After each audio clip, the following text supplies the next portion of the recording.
ತಿರುಪ್ಪಾವೈನ 26ನೇ ಪದ್ಯ. ಮಾಲೈ ಮಣಿವಣ್ಣ மார்கழி நீராடுவான் மேலையார் ஷண்வன்கள் வேண்டுவனே கேட்டிலையை ஞானத்து எல்லாம் நடுங்க முலர்வன் பாலன்னு வண்ணத்து இன் பாஞ்சஷன்யமே போலன் சங்களுகள் போயப்பாடு உடையவனே ஷாலப்பெருப்பறையை பல்லாண்டு ஷைப்பறை கோளவிளக்கை குடியே விதானமே ஆலி இளையாயை ಅರುಳೇಳೋ ರೆಂಭಾವಾಯ್. ತಿರುಪ್ಪಾವೈನ 26ನೇ ಪದ್ಯದ ತಾತ್ಪರ್ಯದಲ್ಲಿ ಆಲದ ಎಲೆಯಲ್ಲಿ ಶಯನಿಸುತ್ತಿರುವ ಶ್ರೀ ವಟಪತ್ರಶಾಯಿ ಸ್ವಾಮಿಯೇ, ಮಹಾಭಕ್ತ ವ್ಯಾಮೋಹಶಾಲಿಯೇ, ಲಕ್ಷ್ಮೀದೇವಿಯಲ್ಲಿ ಚಂಚಲ ಹೃದಯವಾದ ಲಕ್ಷ್ಮೀಲೋಲ ಪ್ರಭುವೆ, ಸಾಲಿಗ್ರಾಮ ಮಣಿಯಂತೆ ದೃಢ ನೀಲವರ್ಣನೆ, ಆಕರ್ಷಕ ದೇಹಕಾಂತಿಯುಕ್ತನೆ, ನಮ್ಮ ವ್ರತ ಸಿದ್ಧಿಯಾಗಲು ಶಾಸ್ತ್ರದಲ್ಲಿ ಹೇಳಿದಂತೆಲ್ಲ ಮಾಡುವ ಶಕ್ತಿ ನಮಗಿಲ್ಲ. ಹಿರಿಯರು ಎಷ್ಟು ಮಾತ್ರ ಆಚರಿಸಿ ಎಂದು ಹೇಳಿದ್ದಾರೋ ಅಷ್ಟು ಮಾತ್ರ ನಮಗೆ ಶಕ್ಯ. ಬೇರೇನು ಬೇಕು ಎಂದು ನೀನು ಕೇಳುವುದಾದರೆ ಇಷ್ಟು ಸಾಕು. ಜಗತ್ತನ್ನೇ ನಡುಗಿಸಬಲ್ಲ ಮೊಳಗುವ ಶಕ್ತಿ ನಿನ್ನ ಕೈಯಲ್ಲಿ. ಹಾಲು ಬಣ್ಣದ ಪಾಂಚಜನ್ಯವಿಲ್ಲವೇ? ಅದರಷ್ಟೇ ದೊಡ್ಡವೂ ಅಷ್ಟೇ ಬಿಳಿಯೂ ಅಥವೋ ಅಂಥವೇ ನಾದವುಳ್ಳವೂ ಆದ ಅನೇಕ ಶಂಖಗಳು ನಮ್ಮಲ್ಲಿ ಒಬ್ಬೊಬ್ಬರು ಗೋಪಿಕಾ ಕನ್ಯಾಮಣಿಗೂ ಬೇಕು.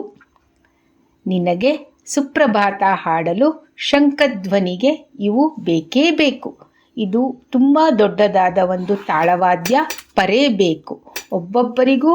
ಆಮೇಲೆ ಪೆರಿಯಾಳ್ವಾರಂತೆ ನಿನಗೆ ಮಂಗಳಾಶಾಸನ ಮಾಡಬಲ್ಲ ಹಿರಿಯರು ಹಲವರು 100 ಭಕ್ತರು ಬೇಕು. ಲಕ್ಷ್ಮೀದೇವಿಯಂತೆ ಸದಾ ಹತ್ತಿರವಿದ್ದು ಬೆಳಕಾಗುವ ದೀಪಲಕ್ಷ್ಮಿಯರು ಬೇಕು. ಗರುಡದೇವನಂತೆ ನಿನ್ನ ತಲೆ ಮೇಲೆ ನಿರ್ಭೀತಿಯಿಂದ ನಿಂತು ಧ್ಯಾನದಲ್ಲಿರಬಲ್ಲ ನಿನ್ನ ಕಿಂಕರರೂ ಬೇಕು. ಆದಿಶೇಷನಂತೆ ಸದಾ ಫಣಿಗಳ ನಾಡಿಸುತ್ತಾ ನಿನಗೆ ಬೀಸಣಿಗೆ ಕೈಂಕರ್ಯ ಮಾಡುವ ಭಕ್ತರೂ ಬೇಕು. ಇನ್ನೇನು ಹೇಳಲಿ, ನೀನು ಬೇಕು. ವಟಪತ್ರಶಯನ ಕೃಪೆ ಮಾಡಿ ವ್ರತವನ್ನು ಪೂರೈಸು ಅಂತ ಗೋದಾದೇವಿ ಕೇಳ್ಕೊಳ್ತಾ ಇದ್ದಾಳೆ.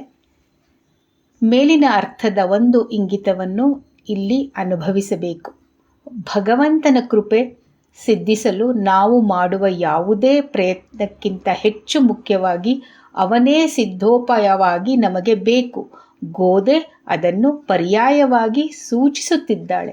ಭಗವಂತನ ಕೈಯಲ್ಲಿನ ಶಂಖದಂತೆ 100 ಶಂಖಗಳು ಬೇಕೆಂದು ಪ್ರಾರ್ಥಿಸಿದರೆ ಅವನೆಲ್ಲಿಂದ ತರಬೇಕು? ಅನುಪಮವಾದ ಈ ಶಂಖಕ್ಕೆ ಸಮನಾದದ್ದು ಎಲ್ಲಾದರೂ ಇದೆಯೇ? ಎಲ್ಲರೂ ಭಕ್ತರಿಗೂ ಒಂದು ಎಂದರೆ ನೀನು ಬಂದು ಅದನ್ನು ತಂದು ಕೈಯಲ್ಲಿ ಹಿಡಿದು ಅನುಗ್ರಹಿಸು ಎಂಬ ಇಂಗಿತವನ್ನು ಗೋದಾದೇವಿ ಹೇಳ್ತಾ ಇದ್ದಾಳೆ. ಒಂದು ವಿಷಯ ನೀವಿಲ್ಲಿ ಗಮನಿಸಬೇಕು. ಗೋದಾದೇವಿ ನಮ್ಮ ಮೇಲೆ ಎಷ್ಟು ಕರುಣೆ ಇಟ್ಟಿದ್ದಾಳೆ ನೋಡಿ. ನಮ್ಮನ್ನೂ ಎಬ್ಬಿಸಿ ಭಗವಂತನಿಗೂ ಎಬ್ಬಿಸಿ ನಿನ್ನತ್ರ ಏನೇನು ಒಳ್ಳೇದಿದೆ ಅದೆಲ್ಲ ನೀನು ಭಕ್ತರಿಗೆ ಕೊಡಬೇಕು ಅಂತ ಹೇಳ್ತಾಳೆ. ಹಾಗೆ ಭಕ್ತರಿಗೆ ಏನು ಹೇಳ್ತಾಳೆ? ನಮ್ಮ ಹತ್ರ ಏನಿದೆ ಅದನ್ನೆಲ್ಲ ನಾವು ಶ್ರದ್ಧಾಭಕ್ತಿಯಿಂದ ಭಗವಂತನಿಗೆ ಅರ್ಪಿಸಬೇಕು. ಅದರಲ್ಲಿ ಸ್ಪೆಷಲಿ ನಮ್ಮ ಸತ್ವಗುಣಗಳನ್ನು ನಾವು ಹಾಗೆ ಭಗವಂತನ ಸಂಕೀರ್ತನೆ ಮಾಡೋದನ್ನು ನಾವು ಮಾಡಬೇಕು. ಎರಡೂ ಕಡೆಯಿಂದ ನಿಂತು ಮಧ್ಯದಲ್ಲಿ ಒಂದು ಸಂಧಾನ ಮಾಡ್ತಾ ಇದ್ದಾಳಲ್ಲ, ಅದನ್ನು ನೆನಪಿಸ್ಕೊಂಡ್ರೆ ಮನಸ್ಸಿಗೆ ಭಾಳ ಸಂತೋಷ ಆಗುತ್ತೆ. ಆ ಥರ ಇಬ್ಬರಿಗೂ ಮಧ್ಯದಲ್ಲಿ ನಿಂತು ಈಗ ಅವಳು ನಮ್ಮನ್ನು ಭಗವಂತನ ಪೂರ್ತಿ ಕೃಪೆ ನಮ್ಮ ಮೇಲೆ ಆಗಬೇಕು ಅಂತ ಹೇಳಿ ಭಗವಂತನಲ್ಲಿ ಬೇಡ್ಕೋತಾ ಇದ್ದಾಳೆ. ಭಗವಂತ, ನೀನು ಆಲದ ಎಲೆಯ ಮೇಲೆ ಮಲಗಿ ಲೋಕವನ್ನೆಲ್ಲ ಆಳಿದ ಮೇಲೆ ಉಳಿಯುವ ಶಯನ ಅಂದರೆ ಶೇಷ. ಅದೇ ರೀತಿ ನಾವು ಭಗವಂತನಿಗೆ ನಿತ್ಯ ಶೇಷಭೂತರಾಗಿ ನಿತ್ಯ ವಿಹಾರ ಶಯನಸರ ಸ್ವರೂಪರಾಗಿದ್ದೀರಿ. ಈ ನಮ್ಮ ವ್ರತ ಸಿದ್ಧಿಸಿ ಅವನು ನಮ್ಮ ಅನುಗ್ರಹಿಸುವಂತೆ ಉಪಕರಿಸರಿ ಎಂದು ಹೇಳ್ತಾ ಈ ಪದ್ಯದ ತಾತ್ಪರ್ಯವನ್ನು ಮುಗಿಸ್ತಾ ಇದ್ದೀನಿ. ಆಂಡಾಳ್ ತಿರುವಳಿಗಡೆ ಶರಣಂ. ಜೈ ಶ್ರೀಮನ್ನಾರಾಯಣ.